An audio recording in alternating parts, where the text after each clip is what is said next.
Okay, let's talk Indiana and Oregon. The Hoosiers and Coach Sig come into Autzen and stun the Ducks 30-20 in a game that was very close throughout until the very end. Fernando Mendoza throws a key pick six late, ties it at 20. I actually thought that Indiana was cooked then. I thought that the Hoosiers were cooked.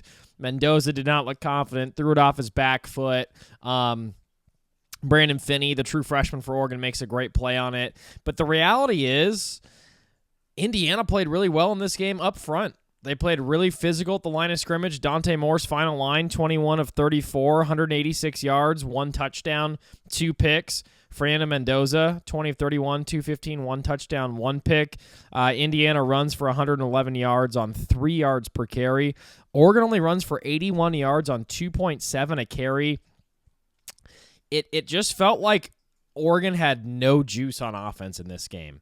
I mean, they only scored 13 total points on offense. Obviously, there's a pick six, and that's a lot of the chatter right now. Okay, Oregon's played Penn State and Indiana in those 2 games. They have 3 total offensive touchdowns in regulation, and as much as we all praise Will Stein and praise Dante Moore, I think some of that's valid, and it's, of course, not one person's fault. I thought Oregon got kind of blown up at the line of scrimmage today. Dante Moore took a really low hit, and It looked nasty in the third quarter. Took a really low hit, cheap play, should have been a flag way after he threw the ball. No flag from the refs. They really missed it. And he was hobbled the rest of the game through 2 picks to close it out. Got bumped on one of them. The other one got tipped. And that's just the deal. Indiana, first of all, Aiden Fisher, number 4, was everywhere. Elijah Surratt, their wide receiver, made all the big plays for them down the stretch when they needed it on that crucial drive to take the 27-20 lead.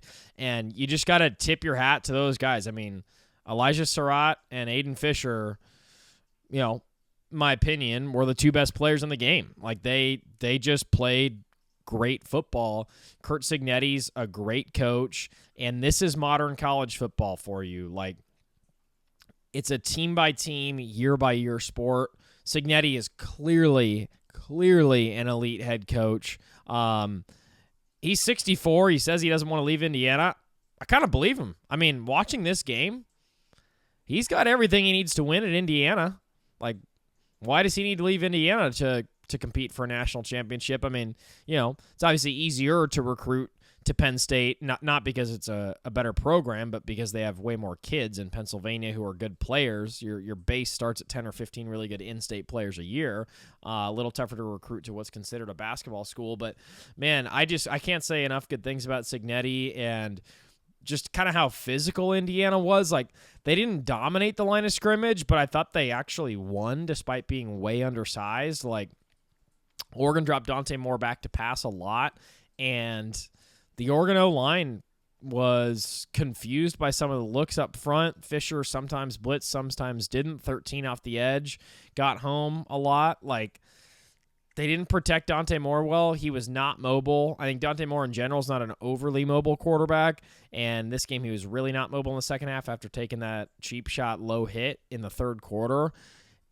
And he just couldn't really evade sacks. And again, the offense just didn't have any juice. Like, I thought the defense, you see 30 points, but I thought the defense played pretty dang well in this game, actually. Like, you didn't really see too many big plays given up in the second half. There was one Surratt screen that went for a bit, but in general, it was death by 1,000 cuts for Indiana. Like, they ran with Hemby for 2 yards and then 4 yards and then converted a clutch third down to either Cooper or Surratt or their fullback. They ran that fullback slant a couple times that gained 4 or 5 yards. Like, it wasn't anything spectacular from Indiana. The back shoulder throw touchdown to Surratt was really good. They just know how the communication between Mendoza and Surratt and Cooper is pretty elite. They really play those back shoulder passes well. And then on defense, man, they were just in position every time. Like, Oregon tried to get the ball to DeCorian Moore in the screen game. Downfield, he was covered. I thought the Ducks could have taken advantage of the Hoosier secondary a bit more. Like, I would have liked to see more deep shots. You see Tez Johnson have his first touchdown in the NFL yesterday with the Buccaneers up the seam, just speeding down. Like, he was so important for Oregon last year. His pure speed, just, hey, run down this seam and Dylan Gabriel's going to hit you, or run a post and Dylan Gabriel's going to hit you, and Evan Stewart. Oregon really misses Tez Johnson and Evan Stewart. DeCorian Moore is absolutely an elite deep threat. He has so much wiggle, but Gary Bryant's very consistent. Kenyon Sadiq's very consistent, but outside of DeCorian Moore, if he gets bottled up, like, where do you go for a deep threat? I think that's a learning lesson for Oregon from this game. I think it's something they can overcome, and who knows, maybe they get Evan Stewart back late in the season. But in general, they need to stretch the field a little more. They didn't really stretch the field in this game. Also, Dante had time at times, and just no one was open, and then the contain or the linebacker would eventually get to him. Like, it was just a really well-coached game by Indiana, man. Cignetti's legit. Like, what can you say? Cignetti's legit. And, on the Oregon side, like, this by no means knocks them out of the playoff conversation. They're still in the top 10. They're still a team that everyone considers a true national championship threat. But I think it's a wake-up call. Like, it better be a wake-up call. You got pushed around a little bit by Indiana at the line of scrimmage on both sides of the ball. You ran for 81 yards on less than 3 yards a carry. Like, you couldn't run on them.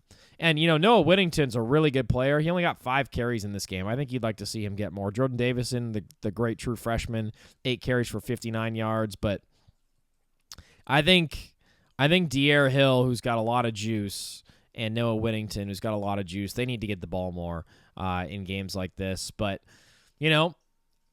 I just think Oregon was a little asleep. I think Oregon respected Indiana. It was kind of a sluggish, overcast, rainy day. Like, there was just not a lot of juice to the game, I guess is how I would describe it. Like, and Oregon's coming off that very emotional win against Penn State, so I don't want to call it understandable, because it's definitely not understandable to come out with little to no juice in a game against a top 10 team. By the way, Indiana, I read, was 0-48 all time against AP top 5 teams on the road. That now changes to 1-48 all time. I just think you tip your hat to Cignetti, man. And if you're Oregon, it's a huge wake-up call. You're not out of it. This is the reality of college football these days, where it's starting to feel a little bit more NFL-ish. Talent level's a lot more even. Teams are a lot more even. I mean, years past, Indiana couldn't go grab the best player on Cal, all of the best players on JMU, the best player on Virginia Tech. Like, they couldn't get all these transfers, but this is college football now, and Oregon does it too. A lot of their good players are transfers. That's just the way it is. Like, teams are a lot more even now. You see LSU struggling. You see Clemson really struggling. You see Florida State fell off a cliff. Penn State fell off a cliff. Like, these are teams with talent. It's just a lot more even these days, man. And that's the new world of college football, is if you don't bring it every game, you can definitely lose. It's not like in 2009 or 2010 for Oregon, when most of the time, if you went out and played Colorado or Cal or Wazoo, you would eventually find a way to turn up and win, sometimes win easily. I remember a game in 2012, 2011. Oregon was playing Cal. That was a Keenan Allen Cal team. DeAnthony's freshman year, so I think it's 2011. And Oregon was only up like 13-10 at half or 10-7. I mean, they were barely up at half, and then they turned up in the second half and won. But, it was like the talent discrepancy was a lot bigger back then. These days, in the world of transfer anytime you want, get paid by whoever you want, whenever you want, the talent level's just even, man. I mean, look at Bama. Bama looks like a really good team. They beat Missouri by a field goal. They beat Georgia by a field goal. They had to come from behind against Vandy. Like, this is college football this year. Like, you're not going to see you don't see any dominant teams. The most dominant team you've seen is Ohio State, and they haven't played anyone. Have they played a ranked team outside of Texas, who was briefly unranked? Their best win is over Texas, and everyone says Texas isn't even that good, and they barely beat Texas by 1 touchdown at home by scoring on a 4th and goal. Like, that's your best team? I mean, this is college football these days, man. Like, welcome to it. And I think it's awesome that Indiana's good. I think it's good for the sport. It's good for the Big Ten. Cignetti's a hell of a coach. Here's the other learning lesson if you're Oregon. Last year, Ohio State significantly benefited from not playing in the Big Ten title game. They were rested, they were healthy, they were hungry, they were coming off a loss. It is in Oregon's best interest to not play in the Big Ten title game. I have said that time and time again. Every single conference champion last year lost in the first round of the playoff. They lost. Look it up. Every single conference champion lost. So that's your learning lesson. Like, it absolutely harms you to play in the Big Ten title game. It absolutely harms you to win the Big Ten title game. There's like we saw it 4 different times from all regions of the country last year. It's not a one-off result. So if you're Oregon, I think you don't intentionally lose in the regular season, but boy, I think it's a massive benefit to not play in your conference title game. And I was serious last year, and I'm serious this year. If you make the conference title game, I would just sit it out. I would sit out your best players. It doesn't help you at all. Obviously, the seeding changed a little bit this year, to where it's straight line seeding and not based on conference champions. Okay, so what? So the G5 is going to get a 12 seed. So what? As long as you get in, that's all you need. You need to get in. You need to be healthy. You need to play your best ball at the end of the season, and that's really it, man. That's it. I don't think you need to worry about anything else. So Oregon's got to keep Dante Moore healthy. Obviously, they got to, wake up and play well at Rutgers. They're 15.5-point favorites at Rutgers, but weird game.